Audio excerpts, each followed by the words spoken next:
We'll guide you through how to create roll paper animation in Blender. Quick disclaimer, you need to follow this guide carefully, because skipping a step will affect your final result.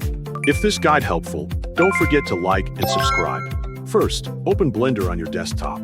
Press A to select all the default objects, then press X and confirm the deletion.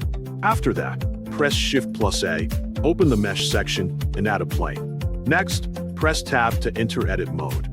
Then press Ctrl+ or to activate loop cut. Create a cut in the middle of the plane and use the mouse wheel to adjust the number of cuts. Left-click to confirm, then create cuts on the other side as well. When the cuts are finished, press Tab again to return to object mode. Right-click the plane, choose Shade Smooth, and then press H to hide the plane. Press Shift+A, go to the curve section, and add a path curve. Press Tab to enter curve edit mode. Open the Overlays menu, and enable the Curve Normal checkbox.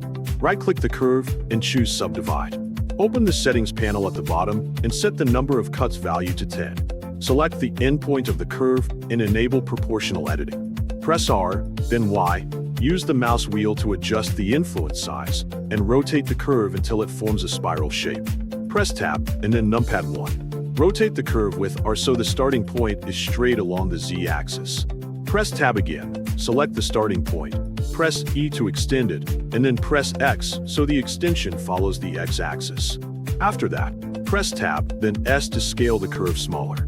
Use the side panel to unhide the plane and select it. Go to the Modifiers section, add a modifier, search for Curve, and apply it. Choose the curve object as the target, then select the curve and press Ctrl+A to apply its rotation. Test the setup by moving the curve along the plane.